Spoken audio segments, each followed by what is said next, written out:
Habla el presidente de Codere, señor don José Antonio Martínez Sampedro.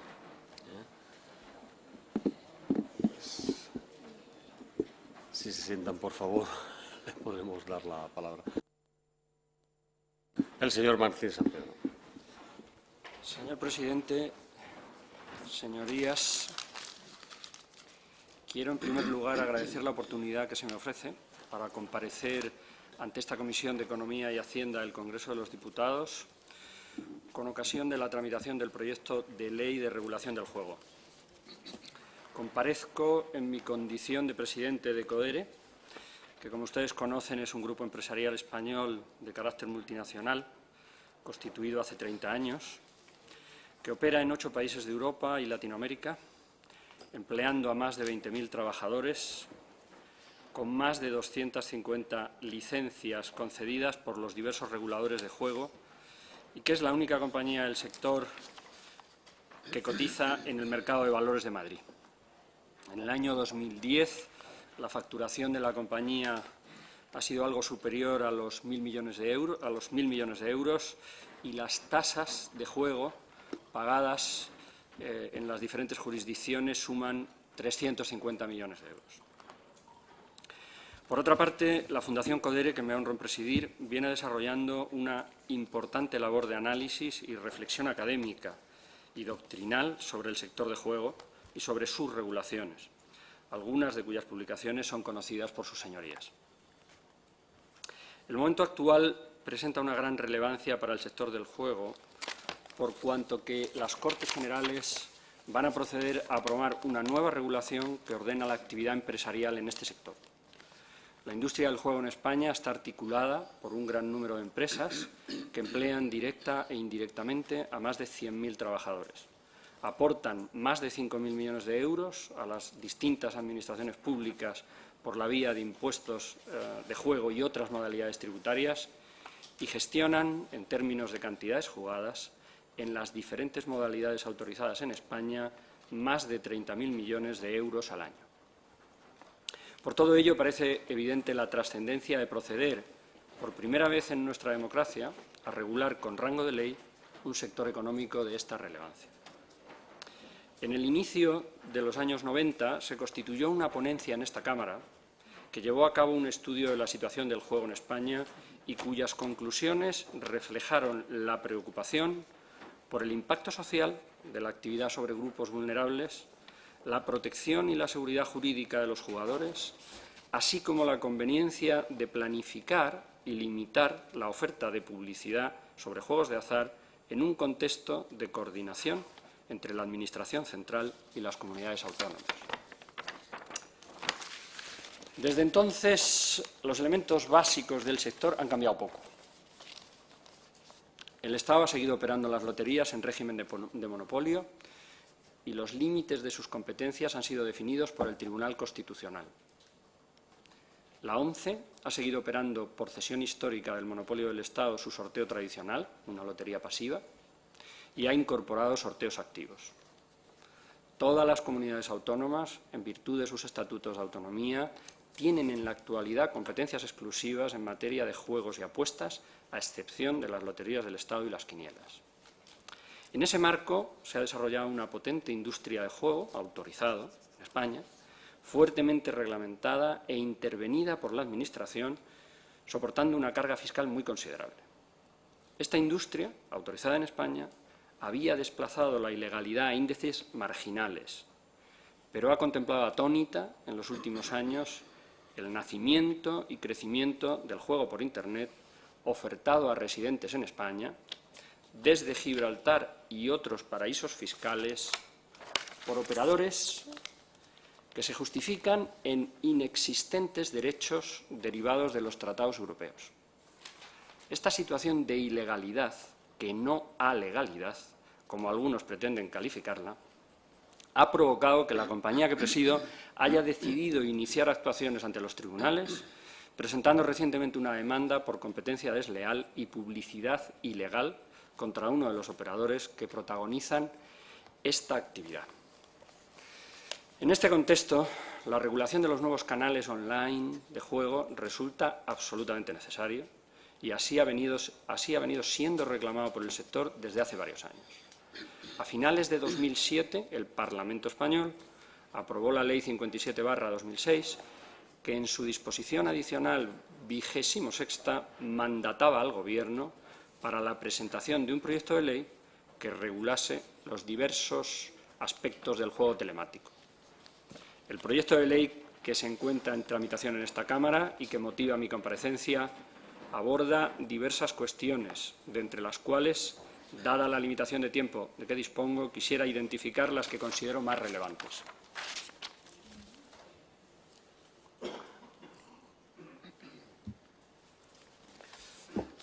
En primer lugar, el proyecto establece una reserva de actividad a favor de los operadores públicos, la LAE y la ONCE, en relación con la actividad de loterías.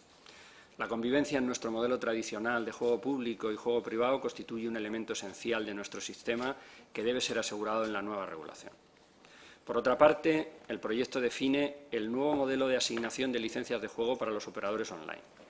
Garantizar un sistema equilibrado y objetivo de desarrollo de una oferta profesional de juego a los ciudadanos debe ser una pieza fundamental del proyecto. Por último, el proyecto debe abordar la situación de las empresas que han venido desarrollando actividades de juego online de manera ilegal, por carecer de licencia para ello, no contribuir a la hacienda pública y no generar ningún tipo de riqueza ni empleo en España. Nos parece inaceptable el planteamiento de regularización subyacente en la disposición transitoria 8ª, que permite mantener contratos de patrocinio por parte de operadores sin licencia para ello, es decir, ilegales. En relación con estos tres aspectos fundamentales que vertebran el proyecto de ley de regulación del juego, la posición de la entidad que represento, y creo que no me equivoco si la hago extensiva al resto de los operadores de juego tradicional en España, se articula en torno a las siguientes propuestas de mejora. Los operadores públicos, LAE y ONCE, mantienen una reserva de actividad y una serie de privilegios asociados a la misma que solamente tienen causa en el ejercicio de la actividad de loterías. Cualquier otra modalidad de juego que en el futuro puedan desarrollar deberá estar asociada al cumplimiento de las obligaciones que corresponden a cualquiera de las empresas operadoras en España. Pago de tributos, obtención de autorización por las administraciones competentes, etcétera, para garantizar la competencia en condiciones de igualdad. Segundo, la regulación de un mercado nacional en el contexto de la Unión Europea y la jurisprudencia del Tribunal de Justicia de la misma debe garantizar el desarrollo armónico de un mercado dotado de los requisitos que garanticen la presencia de operadores expertos en el sector, solventes financieramente y que constituyan sociedades específicas con sede en España para el desarrollo de esta actividad. Las instalaciones técnicas de soporte del sistema deberán igualmente radicarse en España para garantizar su supervisión y control por las autoridades competentes. Por último, la realización de la oferta de juego desde un dominio.es debe ser igualmente un requisito para la operación. Cuestión trascendente en este proyecto es el tratamiento de la situación generada por los operadores que han venido realizando actividad de juego y publicidad de la misma de manera ilegal y sin contar con licencia expedida por la autoridad competente para ello. El proyecto de ley que examina esta comisión parece respaldar a los operadores ilegales, a los que han desarrollado la actividad aún estando tipificada como delito, por la legislación de contrabando, como así ha reconocido el Tribunal Constitucional expresamente. Las empresas que han venido desarrollando actividades ilegales en España obtendrían impunidad por las infracciones administrativas y delitos penales cometidos en el pasado, al derogarse el tipo penal de contrabando de géneros prohibidos, y ventaja ilegal en la competencia económica con los operadores legales que inicien ahora su actividad legalmente con base en la ley que permite por primera vez en España esta actividad. El proyecto reconoce el estatus de los operadores ilegales que van a poder desarrollar la actividad con el fondo de comercio y la clientela creada durante el periodo de ilegalidad, lo que constituye una ventaja en el mercado discriminatoria e inadmisible. Por ello, resulta absolutamente necesario adoptar un conjunto de enmiendas que permitan equilibrar el proyecto en su redacción actual y establezcan condiciones de igualdad entre aquellas empresas que han respetado la legalidad vigente y por ello no han operado juego online sin licencia en los últimos años, frente a aquellos que, basados en paraísos fiscales sin control alguno de juego de menores y de personas con especial necesidad de protección frente al juego. Han desarrollado una actividad que, según sus propias declaraciones, les ha generado importantes beneficios económicos. Entre estas medidas, que son desarrolladas en la documentación que hemos puesto a su disposición a través de la letrada de la Comisión, me permito singularizar las siguientes. Bloqueo del uso de las bases de datos de clientes obtenidas durante el periodo de ejercicio de la actividad de manera ilegal, como se ha llevado a cabo en Francia y bajo la supervisión de la Autoridad Reguladora del Mercado. Desarrollo por la Agencia Estatal de la Administración Tributaria de los planes de inspección necesarios para promover la regularización fiscal de los impuestos no satisfechos en los últimos ejercicios. Mantenimiento de los contratos de patrocinio deportivo exclusivamente por parte de las entidades que se encuentren al día de sus obligaciones fiscales. Mantenimiento de la vigencia de la normativa que remite a la Ley de Contrabando y al Código Penal la realización de actividades de juego sin licencia para ello. Bloqueo durante un periodo de tiempo razonable, de al menos 2 años, para desarrollar actividades en el nuevo mercado que aquí se crea, impidiendo que obtengan autorizaciones. Por último, creo necesario añadir que si la fiscalidad de juego online y el juego físico no se armonizan, se favorecerá de manera muy notable la traslación de actividades del uno hacia el otro, lo que debe ser objeto de reflexión si no fuese el objetivo de esta norma. Finalizo, señoras y señores diputados, y quedo a su disposición para atender sus preguntas y comentarios. Muchas gracias. Muchísimas gracias a usted, señor Martínez Sampedro. Pasamos rápidamente a las intervenciones. El señor Gallego, por el Grupo Popular. Sí, muchas gracias. También quiero iniciar esta intervención agradeciendo al señor Martínez Sampedro su información y lo bien que lo ha planteado, ¿no? De manera muy esquemática. Nos ha dicho muchas cosas sobre lo que opina de esta ley del juego que estamos en proceso de aprobar. El Grupo Popular apostó en su momento para que una empresa importante del sector privado, del sector presencial, estuviera presente en este régimen de comparecencias, ¿no? Nos parece fundamental que un sector que a lo largo de los últimos años pues, ha creado muchísimos puestos de trabajo y ha pagado, como ha comentado anteriormente el señor Martínez, pues muchos impuestos y tasas, desde luego tenía que tener un espacio también en esta comisión en el marco de la ley del juego. Era absolutamente razonable. La empresa que representa, pues como bien ha dicho, cotiza en bolsa, 20.000 puestos de trabajo, facturación 1.000 millones, 350 millones de euros en impuestos y tasas. Son cifras que avalan a esta empresa y, desde nuestro punto de vista, es una muestra de que es una empresa representativa y que puede aportar mucho hoy en esta comisión.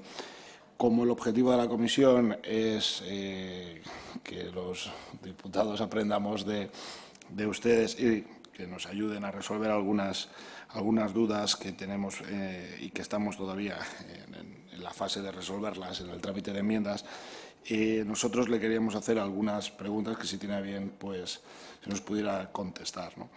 Nosotros hemos entendido que no están de acuerdo con el actual sistema de licencias que plantea el Gobierno. Es decir, no creo, por lo que yo he podido entender sus palabras, que no estén de acuerdo con la opción de plantear las licencias por la vía del concurso, no por la vía de los números clausus, ¿no?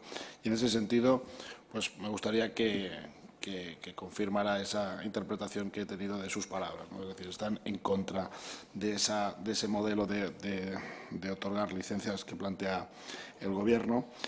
También una pregunta que le he hecho al representante de las actuales online, y es si echa en falta un catálogo de juegos que ponga de manifiesto pues, la tipología de juegos habituales en España y en Europa al día de hoy. Tercera pregunta, ¿qué opinión tiene que nosotros obliguemos a que se utilice el dominio .es para todas las operadoras que quieran operar en el marco de esta nueva ley. También quería hacer alguna pregunta en relación con la propuesta fiscal del anteproyecto. ¿Considera que la fiscalidad que plantean es competitiva y si considera que desde el punto de vista de los poderes públicos tenemos que hacer algún tipo de gestión política para ir acabando con las grandísimas diferencias que se dan entre la fiscalidad del juego presencial y el juego online? También las diferencias desde el punto de vista de regulación, es decir, publicidad, patrocinio, etcétera, etcétera. Sabemos, como usted bien ha dicho en su intervención, que el juego presencial, las competencias son exclusivas de las comunidades autónomas. Estas no permiten la publicidad, no permiten el patrocinio. Los impuestos, las tasas que tienen que pagar el juego presencial son muy elevados si los comparamos con la actual propuesta del anteproyecto, y si en ese sentido, pues si tiene alguna propuesta para que se tienda hacia la armonización y hacia este trato de beneficio fiscal que puedan tener actualmente las operadoras online respecto al juego presencial. Y también le quiero hacer alguna cuestión. ¿Qué efectos positivos puede conllevar que las unidades centrales de juego y sus réplicas estén por ley obligadas a estar situadas en territorio español? ¿Qué considera usted que puede fijar mucho la creación de puestos de trabajo y de empresas en nuestro país o no? Es decir, y en qué medida y cómo valora esa posibilidad si se planteara en el marco de esta ley, ¿no? Y la última cuestión era sobre el delito de contrabando. Usted ha dejado claro que es partidario de mantener la actual legislación de contrabando, Código Penal, y no cambiarlo, ¿no? Por tanto, queda contestada por su intervención, y esas son las cuestiones que yo y el señor Martínez Sampedro le quería preguntar para que nos aclarara aquí en esta comisión. Nada, muchas gracias. Gracias a usted. Señor Sánchez Llibre, del Grupo Catalán. Sí, muchas gracias, señor presidente. En primer lugar, también agradecer la comparecencia de don José Antonio Martínez Sampedro ante esta comisión para que pudiéramos conocer de primera mano cuáles son las propuestas y la sensibilidad de su grupo empresarial respecto a esta nueva legislación del juego online. Manifestarle que nosotros justamente ayer conocimos las pretensiones y las propuestas de su sector, a pesar de que hay otros sectores otros grupos empresariales que están en la misma, operando en las mismas condiciones que ustedes en España, que vimos y constatamos que había una cierta coincidencia entre las diferentes propuestas. Manifestarle también y adelantarnos la posición de nuestro grupo parlamentario, que nosotros, en primer lugar, recordarle que fue nuestro grupo parlamentario que en el año 2007 planteó esta enmienda en una iniciativa parlamentaria y legislativa, en el sentido de que era necesario esta legislación en España del juego online, y que finalmente, pues aunque sea con una legislatura de atraso, finalmente la legislación va a ser efectiva a lo largo de este año 2011, pero que en líneas generales, desde la perspectiva autonómica, estamos bastante de acuerdo con los planteamientos que ha hecho el Gobierno en la legislación online, y que en base a las propuestas y a consideraciones que usted ha hecho en su intervención, y que ya conozco por las que nos pudieron remitir a nuestro grupo parlamentario hace unos días, algunas de sus propuestas concretas y relevantes ya le anticipo a usted que las vamos a recoger en nuestras enmiendas que vamos a presentar la próxima semana. Yo pienso que podemos coincidir con ustedes en algunos aspectos que hacen referencia a la posibilidad de que se plantean números cerrados o números clausus, en el sentido de que solamente se puedan conceder licencias en base a concursos. No estamos de acuerdo con esta cuestión que está latente en el proyecto de ley, y creemos sinceramente que podremos conseguir un consenso con el resto de grupos parlamentarios para que se puedan abrir estas concesiones, y que no sean a través de concursos, sino que sean licencias administrativas o actos administrativos, para que finalmente sea el mercado quien tenga que regular este sector. yo creo que también ha hecho algunas afirmaciones al inicio de su intervención que podríamos estar de acuerdo, en el sentido de que hay que limitar a la entidad de las loterías nacionales y a las apuestas mutuas benéficas de que puedan continuar estando exentas de impuestos, pero que sí, en un futuro inmediato, a medio o a largo plazo, pues plantearan juegos distintos o modalidades distintas a las actuales, tendrían que estar gravadas por impuestos para que todo el mundo pudiera jugar en las mismas, pueden estar en competencia con los grupos privados que están en el mercado. En esto yo creo que también podríamos estar de acuerdo y probablemente yo entiendo que en la tramitación parlamentaria podríamos buscar o podríamos, yo diría, perfeccionar esta legislación para poder conseguir un consenso en esta cuestión. Y respecto a otras manifestaciones que usted ha hecho, lógicamente, en defensa de sus intereses comerciales y empresariales, que lógicamente pues están en su legítimo derecho de poder defender y plantear cuestiones en defensa de sus intereses empresariales, y que vamos a ver cómo las podemos materializar y vamos a ver cómo podemos dirigir nuestras propuestas e iniciativas parlamentarias y políticas defendiendo a los dos sectores, ¿no? A los sectores presenciales importantes que han jugado un papel importante en la economía española, que ahora van a acudir a estas nuevas modalidades de juego online y pudiéndolas complementar y compatibilizar con otras entidades o grupos empresariales que no son españoles y que han estado pues participando desde otros países en el juego online, pero que ahora, una vez estamos en este proceso legislativo, nosotros también, ya le adelanto que no vamos a actuar como un grupo político que se va a dedicar a perseguir pues fraudes, diferentes manifestaciones que puedo respetar sus posiciones, pero que nosotros probablemente no los podamos compartir, pero que, repito, que son lícitos que usted haya tenido la valentía. Yo creo que en la vida lo más importante es ir a los sitios, plantear sus posibilidades o sus sentimientos o sus posiciones, pero que en el trámite parlamentario yo creo que todos vamos a ser capaces. Nuestro grupo, lógicamente, también va a aportar todo su saber, sus conocimientos. Vamos a intentar coger todas tener en cuenta y estudiar sus posibilidades, sus planteamientos, para que finalmente todo el mundo pueda salir contento de contento. Los partidos, ya sabe usted que nunca se ganan por 10-0. Los partidos se han de ganar por 6-5, 5-4 o intentando, si no puedes ganar, empatar para no perder por una goleada impresionante, ¿no? Pero yo creo que lo más importante es que el sector presencial en España, que ha tenido una importancia muy relevante, también no salga perjudicado esta legislación. Y yo creo que la voluntad y la obligación de todas las formaciones políticas es coger todas las sensibilidades de todos los grupos económicos, nacionales e internacionales, para que finalmente todos puedan salir el máximo de bien parados posibles en esta legislación. Y aquí va a estar con más enseñanza, no lo dude. Muchísimas gracias. Gracias, señor. Por el Grupo Socialista tiene la palabra el señor Quijano.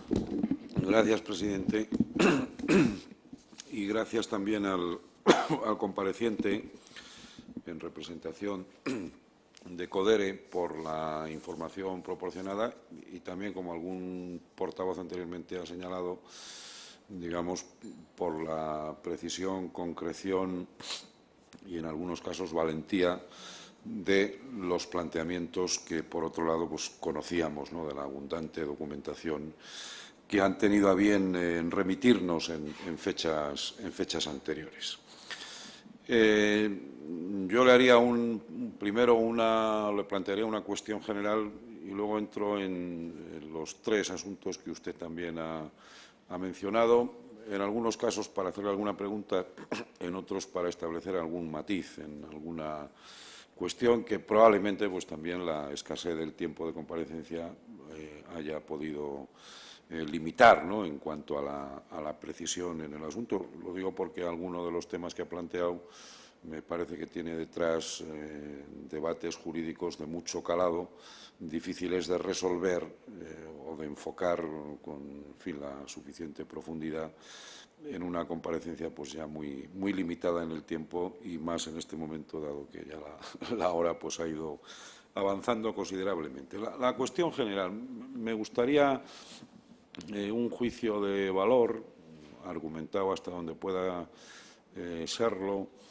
digamos también sobre cómo ven su organización y usted las bondades que en su caso pueda tener el nuevo marco legislativo. O sea, yo comprendo que ha hecho una intervención desde la perspectiva de entidad, digamos, interesada en el sector, señalando algunos puntos más en negativo.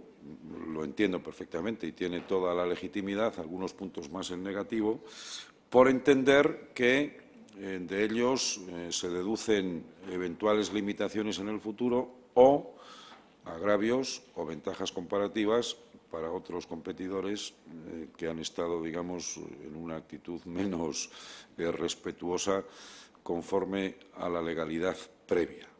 Pero claro, también me gustaría que enjuiciara qué valoración le merece el que se pueda dar este paso legislativo en un tema que evidentemente es difícil. Las situaciones de tránsito, sobre todo en materias jurídicas muy afectadas por la evolución tecnológica, algunos debates recientes aquí en el ámbito parlamentario lo ponen bien de manifiesto en relación con la propiedad intelectual. No sé si este es un debate menor, o muy distinto en cuanto a las dificultades del tránsito jurídico cuando se quiere avanzar hacia una regulación en unos sectores donde, insisto, el impacto tecnológico ha producido ya consecuencias de hecho, gusten o no, más positivas, más negativas, según quien las analice, pero han producido ya tales impactos de hecho que a veces es difícil desconocer esas circunstancias. Entonces, teniendo en cuenta también estos condicionamientos, pues qué valoración general le merece el que se vaya a abordar este marco legal, bastante novedoso en algunos aspectos, especialmente en todo lo que tiene que ver con el juego online, en fin, las más variadas manifestaciones que ese fenómeno tiene. De las tres cuestiones que le indicaba, pues haría las siguientes consideraciones o matizaciones, también por darle la oportunidad de aclarar quizá algo más. El tema de la asignación de licencias. Yo no estoy tan seguro que del artículo 10, probablemente el artículo 10 sea mejorable, no lo discuto de antemano y tendremos que hablar de él, pero yo no estoy tan seguro que del artículo 10 se deduzca un sistema de concurso y licencias cerradas en todo caso, o limitadas en todo caso. Yo creo que no es así. Quizá el artículo 10 merece algún repaso de técnica conceptual, jurídica y legislativa. Pero yo veo o creo que el modelo que se deriva del artículo 10 es primero el de un concurso abierto para obtener licencias y solo excepcionalmente al final del apartado segundo se contempla, en el segundo párrafo del apartado segundo, se contempla la posibilidad de limitar el número de operadores, convocando en ese caso concurso cerrado, haciéndolo con la motivación suficiente en base a informes técnicos, etcétera, etcétera. Es un modelo mixto, quizá falte alguna precisión, insisto, del concepto jurídico ahí, pero creo que el modelo originario e inicial es un modelo vía concurso, pero sin limitación en cuanto a la obtención de licencias. Esa yo creo que es la excepción por la razón que le señalaba. Primer asunto, por tanto, que le planteo a este respecto. Ha suscitado un debate y legalidad a legalidad, pues ya me gustaría a mí tener también tiempo y que no, en fin, la comparecencia no estuviera limitada para poder entrar ahí a fondo. Me encantaría, ya no solo parlamentariamente, también profesionalmente, entrar en ese debate. No olvidemos una cosa, parte de ese debate está en este momento sub iudice como consecuencia, en este tema, me refiero en concreto, no como debate teórico, ¿no?, sino en este tema, está en este momento sub iudice como consecuencia de alguna iniciativa que legítimamente, como operadores, han adoptado. Vamos a ver ahí lo que ocurre y vamos a ver qué entienden los tribunales o cómo entienden los tribunales la relación entre competencia desleal, si estimaran que eso se ha producido, y libertad contractual en materias que no tenían una regulación específica, y hasta dónde una cosa limita a la otra. Estoy interesadísimo, quizá no por razones de interés en el sector, sino por razones jurídico-intelectuales y profesionales, en conocer ese posicionamiento de los tribunales, porque será muy interesante para enfocar algunas de las cosas que plantea el proyecto, entre otras la famosa disposición transitoria octava, que también algún matiz merece. No es una convalidación ad eternum de lo hecho antes de la regulación en ilegalidad o a legalidad. Ese será el debate, ¿no? Es hasta que se convoque el primer concurso de adjudicación de licencias. Yo creo que algún matiz, y tirando de ese hilo, pues yo creo que alguna corrección se podría establecer en lo que ha venido siendo el funcionamiento actual. En fin, lo planteo también simplemente como sugerencia. Y, finalmente, la otra cuestión a la que se ha referido como cuestión central en su exposición, con dos aspectos. Uno, la obligatoriedad de que la sede de los operadores, los instrumentos que vayan a manejar, etcétera, digo, la obligatoriedad de que esté en territorio español, de los que vayan a operar en España, no sé eso cómo encajará como planteamiento con principios que nos vinculan, de libertad de circulación de personas, capitales, servicios, etcétera, en el ámbito comunitario. El modelo opta, esto porque se ejerza, está como en otros ámbitos de la contratación mercantil, se ejerza estos principios de libertad de circulación, libertad de establecimiento, etcétera, pero condicionando a que la parte operativa en España esté sujeta a controles aquí, lo cual yo creo que es un modelo perfectamente compatible con la fijación del domicilio en otro sitio. Digo, no sé si alguien recurriera a ese modelo con el derecho comunitario delante, cómo eso sería enjuiciado, esa obligatoriedad. Yo al menos tengo esta duda y en ese sentido se lo planteo. Y lo mismo en relación, finalmente, con el asunto de la represión penal de determinadas conductas en el tema. Yo no acabo de ver tan claro que la disposición derogatoria cree un vacío penal, en el sentido en que me ha parecido percibir que usted lo indicaba. No, ¿qué ocurre en muchas ocasiones? Se deroga un tipo delictivo, pero la conducta que sancionaba no deja de seguir siendo sancionada en base a otro tipo que continúe vigente. Y mientras haya delitos y no prescritos, pues yo creo que aquí amnistías y regularizaciones no. Quizá lo que pasa es que la vieja terminología del contrabando, etcétera, que estaba todavía en el decreto ley al que se refería, pues está hoy modernamente sustituida en el vigente Código Penal y otras leyes complementarias en el tema, pues por conceptos como los blanqueos de capitales, circulación ilegal de capitales, etcétera. Pero yo creo que de ahí deducir vacío penal y, por tanto, impunidad, quizá mereciera también un matiz. En fin, no alargo más la intervención, ya me gustaría tener tiempo ilimitado y le dejo planteadas estas cuestiones. Gracias, señor Quijano. Pues tiene de nuevo la palabra el compareciente, señor Martínez. De volver a entrar en el tema quizá con mayor detalle.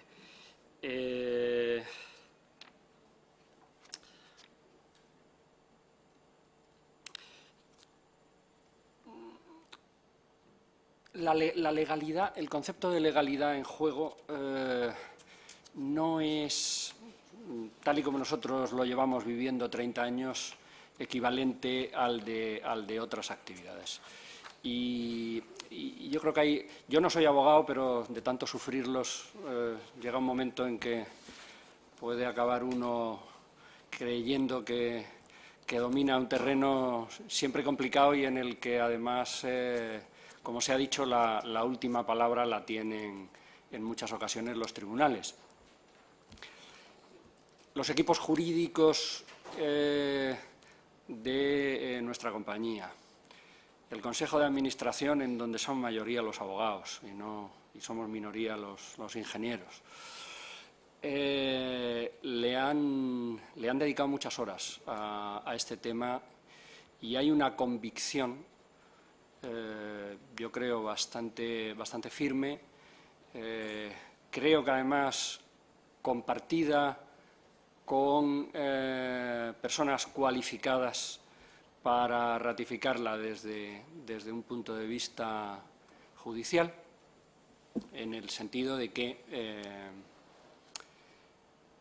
la regulación de juego en Europa es una excepción a prácticamente casi todas las regulaciones. Solo hay un elemento, no hay un derecho derivado de directivas europeas sobre juego, no existe. Es decir, las sentencias existentes lo que dejan claro es que cada país en el tema de juego, cada jurisdicción con capacidad legal para regularlo puede tener criterios diferentes en el grado de impacto social que le parece pertinente permitir, en los impuestos que cree que debe poner.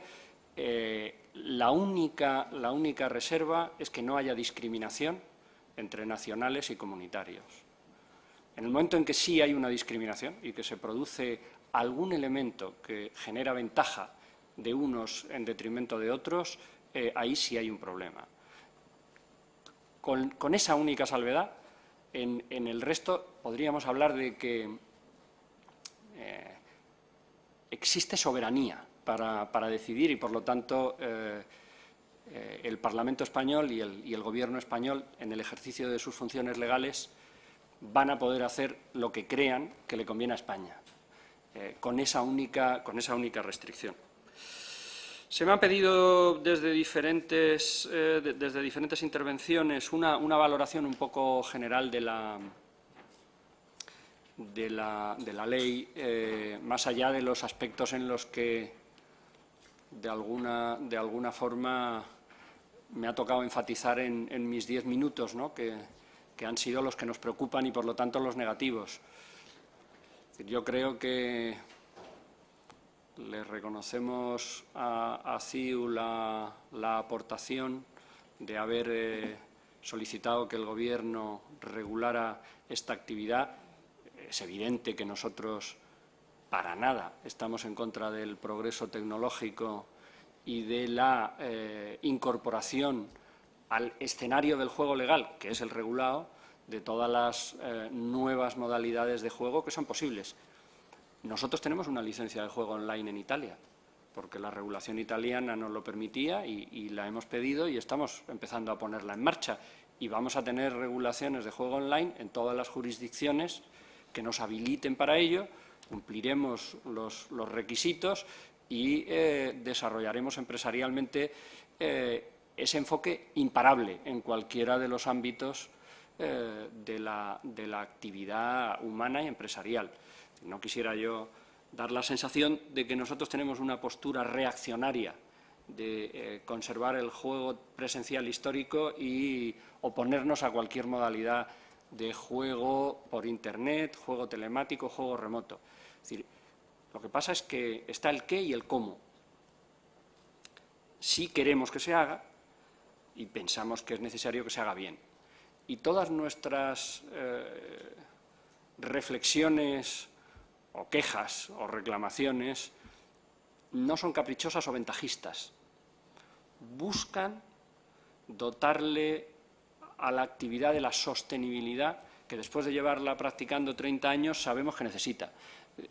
Practicar juegos de azar no es hacer una actividad comercial común, es operar actividades que tienen un impacto social importante, que de alguna manera gestionan muchos recursos ajenos en forma de premios y en forma de impuestos, que son recursos públicos y que, por lo tanto, exigen una responsabilidad por parte de los que lo operan muy alta para que pueda tener aceptación social y para que se eviten fraudes y para que se eviten situaciones negativas que, al final, generan problemas para el conjunto de la industria, no solo para aquellos que las han provocado. Para nosotros, operar desde paraísos fiscales, una actividad que gran parte de su legitimidad va asociada a la tributación, al hecho de que, en la medida que el juego es una redistribución negativa, que toma un poquito de muchos para darle mucho a unos pocos, que son los que ganan, el que tenga impuestos importantes es de un sentido común total. Irse a paraísos fiscales a operar juego, para nosotros ya es un mal principio. Y todo lo que en una regulación refuerce esa posibilidad, permita esa posibilidad o juegue a favor de esa posibilidad, a nosotros nos parece un contrasentido, tal y como hemos entendido siempre lo que hacemos. Prácticamente todas nuestras reflexiones acaban desembocando en ese punto cuando hablamos de unas cosas o cuando hablamos de otras. Se ha preguntado fiscalidad competitiva. Es decir, esto es un problema de modelo. Es decir, los recursos que genera la actividad, ¿dónde tiene más sentido que vayan? ¿A tributos o a patrocinios deportivos? El deporte es muy importante que se financie, sí. Se puede financiar con tributos. ¿Es más lógico que los recursos de una actividad de esta naturaleza tengan prioridad el patrocinio sobre el impuesto?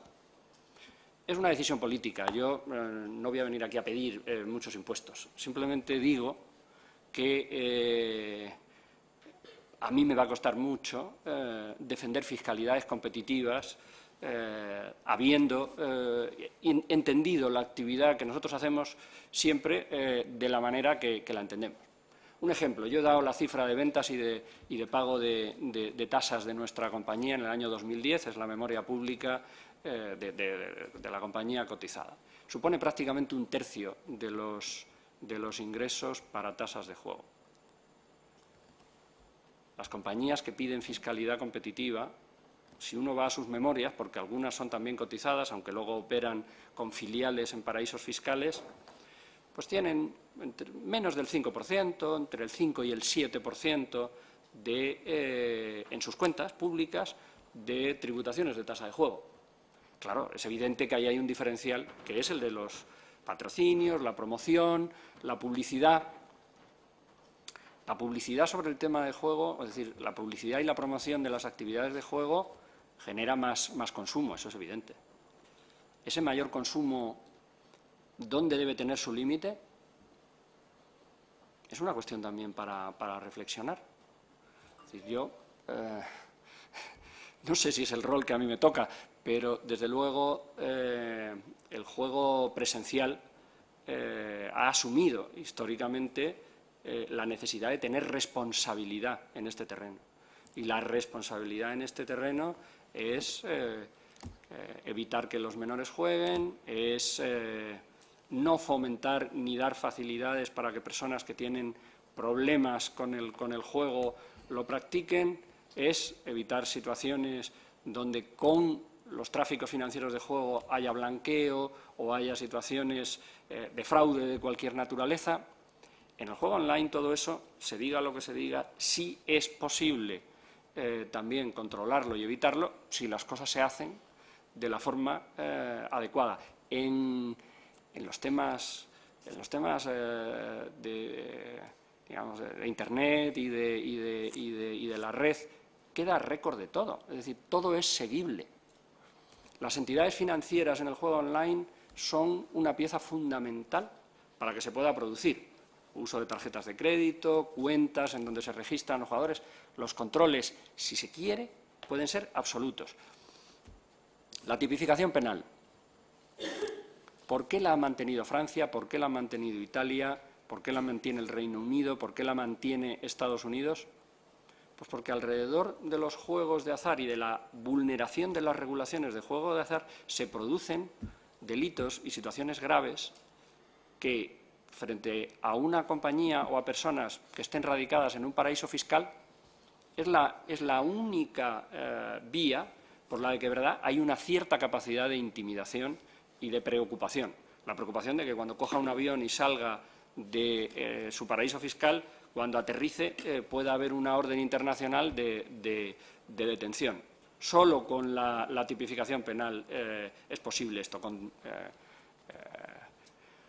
infracciones administrativas eso no existe. Concurso, autorización.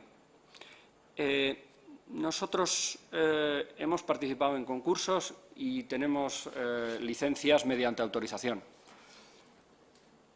Creemos que la autorización, que se percibe como un proceso más abierto y menos discriminatorio, tiene ventajas siempre y cuando los requisitos para conseguirla tengan el nivel adecuado para garantizar que los que finalmente tengan las autorizaciones verdaderamente tengan la profesionalidad requerida para esta actividad. Si tenemos que elegir, yo creo que el concurso puede dar lugar a más conflictos. Me piden que termine y creo que he dado casi respuesta a casi todas las cuestiones fundamentales. En todo caso, si percibo que algo se me ha quedado pendiente, aportaremos en la Secretaría la documentación que la responda. Muchísimas gracias, señor Martínez Sampedro. Aparte de su valiosa aportación aquí, es verdad que nos ha ofrecido, ya nos ha enviado un compendio bastante amplio, ¿no? Y muy completo de documentos, de publicaciones de CODERE. Gracias por las dos cosas. Muy amable. Le pido disculpas por esta premura. Es entendible. Muchas gracias.